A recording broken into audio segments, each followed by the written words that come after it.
Assalamualaikum warahmatullahi wabarakatuh. Saya Dina Rahayu Eliza Prisma dengan NIM 19136127 dari Prodi Geografi dan Kependidikan Universitas Negeri Padang. Nah, kali ini saya akan menjelaskan tentang Geografi Regional Indonesia, Provinsi Sulawesi Tengah. Saya menggunakan 3 pembahasan. Yang pertama yaitu tentang kondisi fisik dari Provinsi Sulawesi Tengah, yang kedua tentang keadaan sosial ekonomi Provinsi Sulawesi Tengah, dan yang ketiga tentang flora dan fauna yang ada pada Provinsi Sulawesi Tengah. Kita masuk ke materi pertama tentang kondisi fisik. Secara geografis, Provinsi Sulawesi Tengah ini terletak di antara 2 derajat 22 lintang utara dan 3 derajat 48 lintang selatan, serta 119 derajat 22 dan 124 derajat 22 bujur timur. Provinsi ini memiliki luas 841,29 km persegi atau setara 3,2% luas Indonesia. Kabupaten terluas di provinsi ini adalah Morowali Utara, sedangkan kabupaten terkecil adalah Kota Palu dengan luas 395,06 km persegi. Batas-batas daerah Provinsi Sulawesi Tengah yaitu pertama dari batas utara berbatasan dengan Laut Sulawesi dan Provinsi Gorontalo. Nah, terlihat di sini di peta, sebelah utara berbatasan dengan Sulawesi, Laut Sulawesi, dan Provinsi Gorontalo. Selanjutnya, sebelah timur berbatasan dengan Provinsi Maluku, sebelah selatan berbatasan dengan Provinsi Sulawesi Barat dan Sulawesi Tenggara. Nah, terlihat di sini ada Provinsi Sulawesi Tenggara, dan sebelah barat berbatasan dengan Selat Makassar. Selanjutnya kita akan masuk pada bagian topografi. Pada umumnya, keadaan alam wilayah Sulawesi Tengah hampir sama dengan Pulau Sulawesi. Dilihat dari ketinggiannya, dataran Provinsi Sulawesi Tengah yang ketinggiannya antara 0 sampai 100 meter mencapai luas sekitar 20,2%. Daerah dengan ketinggian antara 101 sampai 500 meter sekitar 27,2%. Daerah dengan ketinggian 501 sampai 1000 meter yaitu 26,7%, dan daerah dengan ketinggian di atas 1000 meter yaitu 25,9%. Nah, ini terlihat dari peta topografi Provinsi Sulawesi Tengah. Selanjutnya kita akan masuk pada bagian sungai yang ada di Provinsi Sulawesi Tengah, yaitu ada 4 sungai. Yang pertama yaitu Sungai Bongka.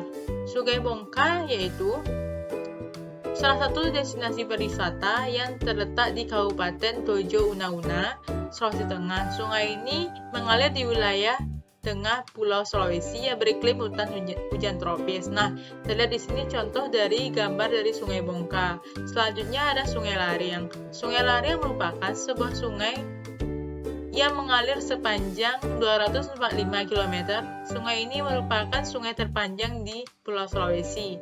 Selanjutnya ada Sungai Palu. Sungai Palu merupakan sungai yang membelah Kota Palu.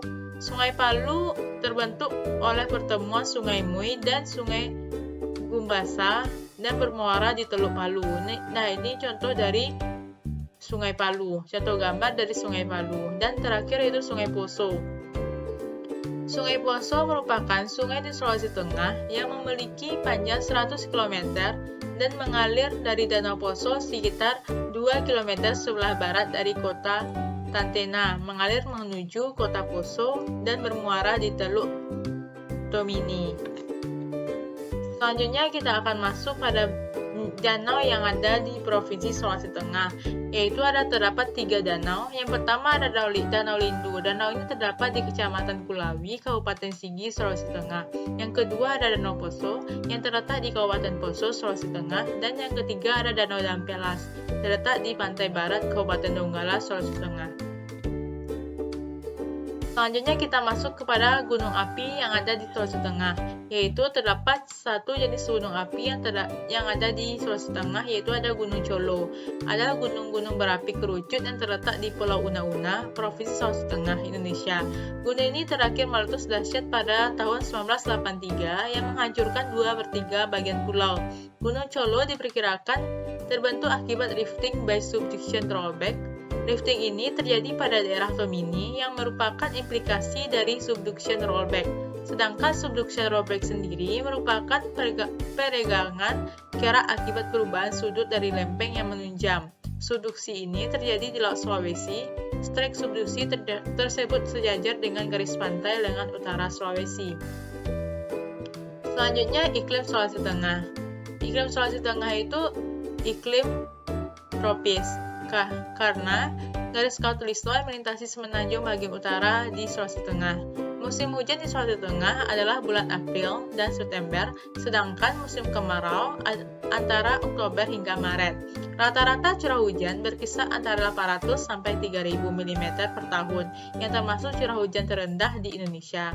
Temperatur berkisar antara 25 sampai 31 derajat Celcius untuk daratan dan pantai dengan tingkat kelembaban antara 71 sampai 76%. Di daerah pegunungan suhu dapat mencapai 16 sampai 22 derajat Celcius. Nah, inilah contoh dari peta perkiraan peluang curah hujan pada bulan Juni 2017 Provinsi Sulawesi Tengah. Selanjutnya kita akan masuk pada sumber daya alam. Pada Provinsi Sulawesi Tengah ini, sumber daya alamnya ada berasal dari bahan galian, ada dari lautan, ada dari pertanian, sayur-sayuran. Contoh dari bahan galian itu ada bahan galian golongan A, seperti ada batu bara dan nikel. Bahan galian golongan B ada emas, kronit, tembaga, dan belerang. Dan bahan galian golongan C seperti granit, marmer, pasir, kuarsa, lempeng, dan sebagainya. Selanjutnya ada juga hasil hutan seperti kakao, kelapa, sayuran. Selanjutnya, Sulawesi Tengah juga mempunyai hasil laut antara lain udang, tuna, cakalang, kerapi, teripang, lajang, dan rumput laut. Dan inilah contoh-contoh gambar sumber daya alam yang ada pada Sulawesi Tengah. Selanjutnya kita akan masuk ke materi kedua, yaitu tentang keadaan sosial ekonomi Provinsi Sulawesi Tengah. Pertama, dari demografi Sulawesi Tengah. Jumlah penduduk Sulawesi Tengah itu pada tahun 2010 ada 2.831.283.000 jiwa dengan kepadatan 46 jiwa per kilometer persegi.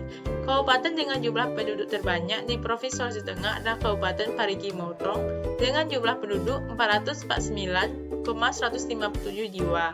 Sedangkan kota dengan jumlah penduduk terbanyak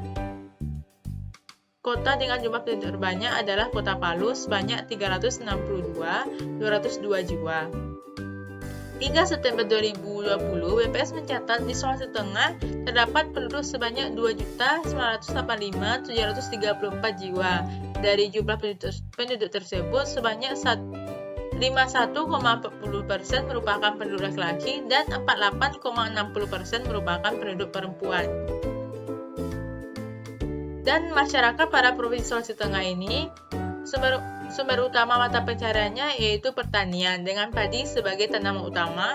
Kopi, kelapa, dan kakao, cengkeh merupakan tanaman perdagangan unggulan daerah ini. Dan penduduk Sulawesi Tengah ini sebagian besar memeluk agama Islam yaitu sebesar 76,37%. Dan memeluk agama Kristen Protestan itu sebesar 16,58%, memeluk agama Hindu sebesar 4,45%, dan Katolik sebesar 1,85%. Selanjutnya kita masuk ke bagian pertumbuhan ekonomi. Berdasarkan dari data BPS, perekonomian Provinsi Sulawesi Tengah tahun 2020 yang diukur berdasarkan PDRB atas dasar harga berlaku mencapai 197,44 triliun dan atas dasar harga konstan 2010 mencapai 134,15 triliun.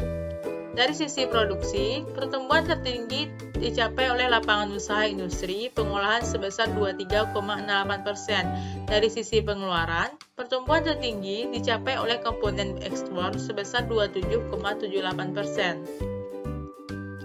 Nah, selanjutnya kita akan masuk ke bagian upacara adat yang ada pada Provinsi Sulawesi Tengah. Yang pertama yaitu ada upacara Nokeso.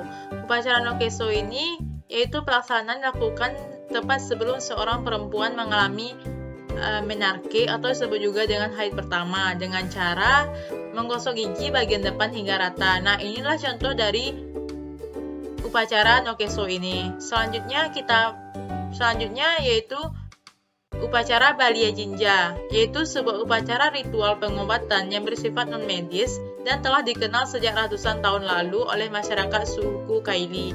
Sebelum masa tersedianya rumah sakit, upacara ini diandalkan masyarakat Kaili untuk memperoleh petunjuk dari roh nenek moyang terkait bagaimana menyembuhkan penyakit yang tengah menimpa seseorang.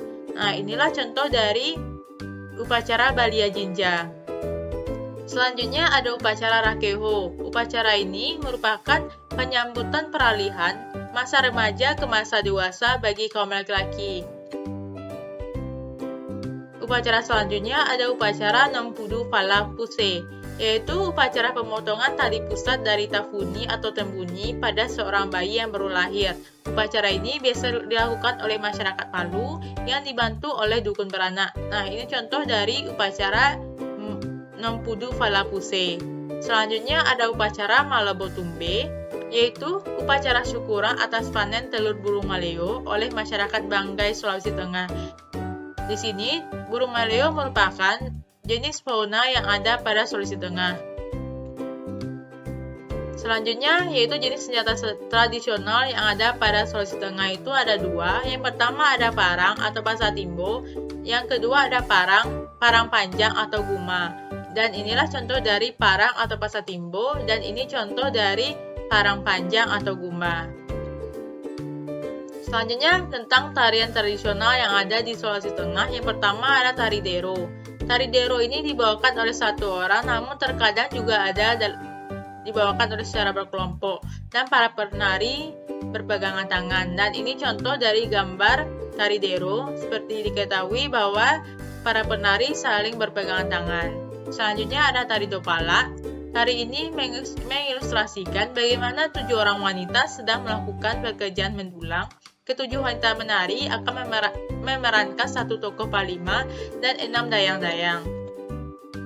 Yang ketiga ada tari bariore. Tari ini merupakan tarian termasuk dalam golongan tari koreksi baru, berirama ceria dengan iringan alunan musik dari instrumen tetabuhan seperti gendang.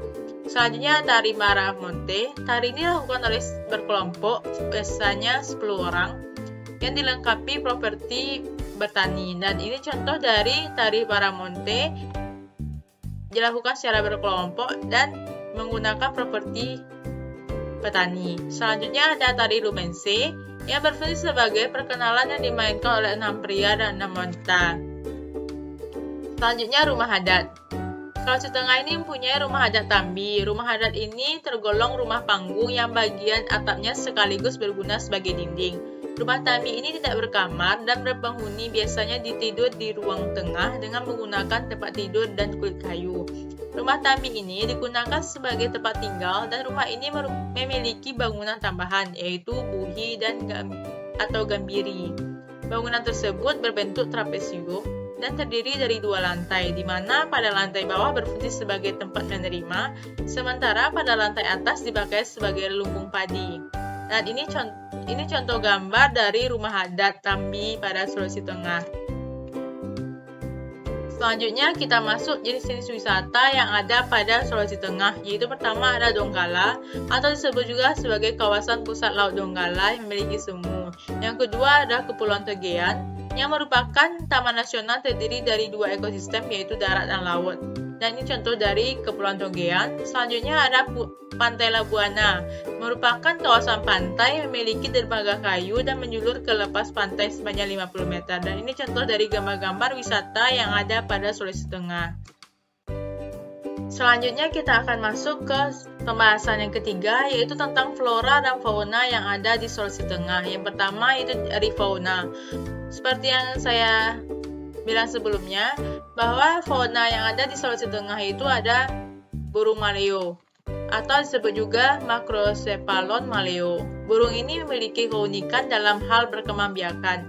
Tidak seperti burung lainnya yang membuat sarang dan mengerami telurnya, maleo meletakkan telurnya dalam lubang pasir di dekat pantai, lalu telur dibiarkan menetas dengan sendirinya. Selanjutnya jenis flora.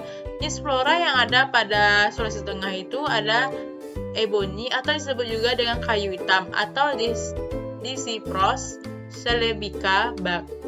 Merupakan jenis kayu tergolong kuat dan awet, sehingga kayu ini bernilai ekonomi tinggi dan permintaan konsumen semakin bertambah dari waktu ke waktu.